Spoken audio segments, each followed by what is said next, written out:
So let's talk about Kanye West, or Ye, as we should probably call him now. He has been banned from the UK. He was due to perform at Wireless Festival in London this summer for headlining it for 3 nights. But because he's the headline act, the whole festival has now been cancelled. It's no secret as to why he's banned, although the government line on these things, the official Home Office line is always that so-and-so is not conducive to the public good. We know it's because of his anti-Semitic comments, songs, memorabilia, the whole gamut. Tom, what have you made of this? You're disappointed as a punter as much as anything else. Exactly. Sure. That's the main issue. That's the main that we need to discuss in all of this.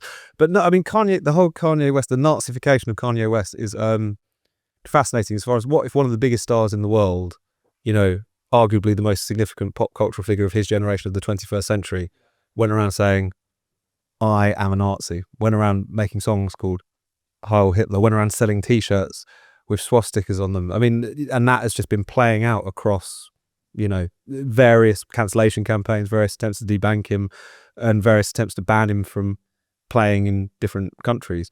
And of course, in the context of rising anti-Semitism, not just in this country, but we've got a particular problem that we're faced with. You can totally understand the deep concern that would exist of someone like that coming to North London to play for 3 nights in front of thousands and thousands and thousands of people. He's obviously been on this apology tour recently, taking out a full-page ad in the Wall Street Journal saying that he was just in the grips of one of his manic episodes, that he wanted to apologise, and he's since said that he wanted to meet with the British Jewish community to try and make amends. He did say similar things back in 2023 and then put out that Heil Hitler song 2 years later. So you can understand why people aren't necessarily willing to take him at his word on all of this. But we can get into the sort of the unique psychology of the man if we want to, but it also sort of comes down to what purpose does this serve, and will it be effective? And it's not clear on either front. I mean, first of all, if you're going around just sort of banning artists from performing in your country on the basis of horrendous things they've said, that's going to quickly become a very, very long list, even though he's the most sort of extreme example that we're talking about. And it's just, particularly in an era in which he's still on all the streaming services, in which even those songs which were deleted from the streaming services because they were quite so extreme are readily available, just the utility of any of this doesn't make any sense. So it does necessarily become a kind of corrosion of free expression to a certain extent, and people's ability to go see someone perform if they choose to. And I think it is fair to say that unlike a kind of Bob Dylan or whatever, the vast majority of people, the vast majority of people who would be going to see Kanye West would not be because they endorse his horrific, extreme rantings and views. It's because they actually like his much larger back catalogue than that. Yeah. Anything, if he went into one of his rants, I think they would sigh, because I think actually you want to hear the music rather than the politics, such as it is.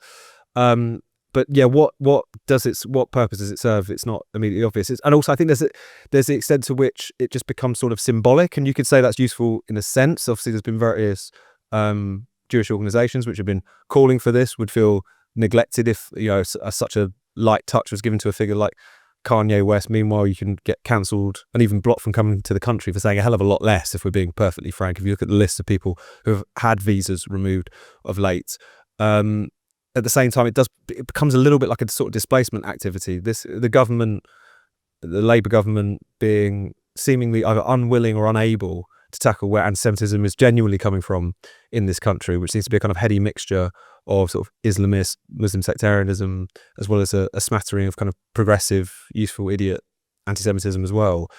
So therefore, it just engages in this sort of grandstanding over a huge pop cultural figure, whilst leaving the more crucial problem in terms of the day-to-day lives of Jewish people in this country untouched. Yeah, I mean, I'd say that seems to be the purpose, to make the Labour government feel like it's fighting anti-Semitism when it isn't. It also shows that they can stop people coming to the country if they choose to. Luke, what have you made of it? Yeah, I mean, I was a Kanye fan. I think his back catalogue was an inspiring body of work, and I think what's happened to him, I can almost believe his account of this in terms of mental health and mental illness, almost. But having said all of that, when I heard him headlining a festival almost out of nowhere, having released a song, as you say, calling Heil Hitler 2 years ago, and given the climate that we live in at the moment around anti-Semitism, I was nervous about it. I was nervous about him appearing at a festival and the spectacle of hundreds of thousands of people going to see him, that as a spectacle made me nervous, and especially given the stuff we've seen at Glastonbury with Bob Dylan and the chanting of death to the IDF. We do live in a culture where anti-Semitism is just simmering, and I think but having said all of that, banning him is not the answer, and you can't use the law, and especially immigration law, to effectively censor people. So I think this is a mistake. There was also some real questions around the timeline of this, like had he been issued with a visa and then was there fuss about it and they revoked it, and it wasn't exactly clear what decision had been made when. I think ultimately the decision to ban him is the wrong one. I think the decision to put him as a headline act was the wrong one at this particular moment, at this particular time. I think Wireless made a mistake in doing that. It just didn't see the whole issue, the whole debate came a little bit out of nowhere, suggesting that perhaps Wireless hadn't even thought that it would be controversial to put him on a headline slot like this. So I think there's a lot of play here. Ultimately, revoking his visa was the wrong thing to do, because that's fundamentally the government taking a censorious position, which we don't want.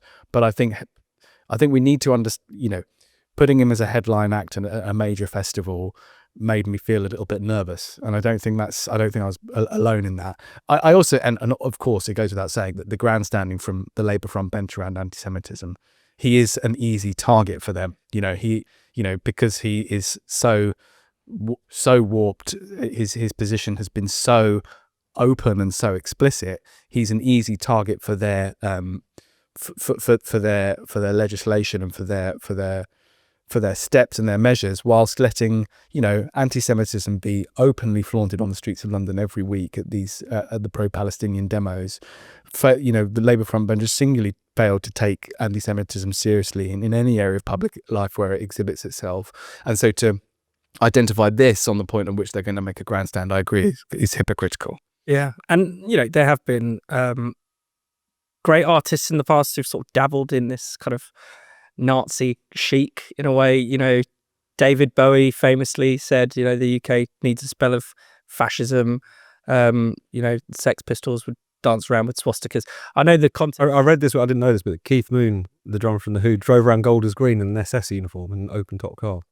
I didn't realise that. So there's a long, not to say that this excuses any of this behaviour, of course, but there's an interesting history. And there's a clear element of provocation as well, which you're never quite sure what side of the line Kanye West is on that. Is he, is he saying this because it's the one thing you're not allowed to say, or it's not. It's one of the many things. It's the worst possible thing you can say, and as someone transgressive, he's going to damn well say it. So there's that aspect of it as well, because you could say that he's a product of cancel culture, and in fact every attempt to cancel him has resulted in an even worse manifestation of this kind of weird Nazi stuff. And it seems, where Kanye is concerned, to the extent that you can sort of trace it back, it seems to be a bit of column A and a bit of column B. There's reports of sort of lines from songs excised many years ago which seem to indulge in certain anti-Semitic tropes. He has a long-standing relationship with Louis Farrakhan, head of the Nation of Islam, a despicable anti-Semitic organisation which still has some kind of level of cultural cred in kind of African American and rap culture, remarkably, even now. But also there's quite clearly, whether it's bipolar or autism, he has various different different accounts of that, shall we say, and claims that he's been misdiagnosed. It's clearly a part of the picture as well. He seems to be engaged in kind of years-long manic episodes at various points, which has fed this kind of behaviour. But I think particularly when you're talking about a mind which was obviously given to paranoia as well as prejudice, and also the particularly kind of conspiratorial nature of anti-Semitism, which is one of the things that distinguishes it from other forms of racism, just quite how potently conspiratorial it is. You can't help but feel that the efforts to understandably make a clamp down upon it as a means to making a stand only ends up kind of feeding the very narrative that you're wanting to oppose, which is they will shut you up, they will crush you, they will make sure that your free speech is taken away. But you do, like, as you say, Fraser, you do, for however he's ended up there, it's almost like this is just the most extreme provocation he can do, and also a sense in which, because he was so rich and so powerful, could he get away with it? Could he even say this? That seems to have been part of the psychology driving him to this, pretty grim and sort of nihilistic place that he's ended up.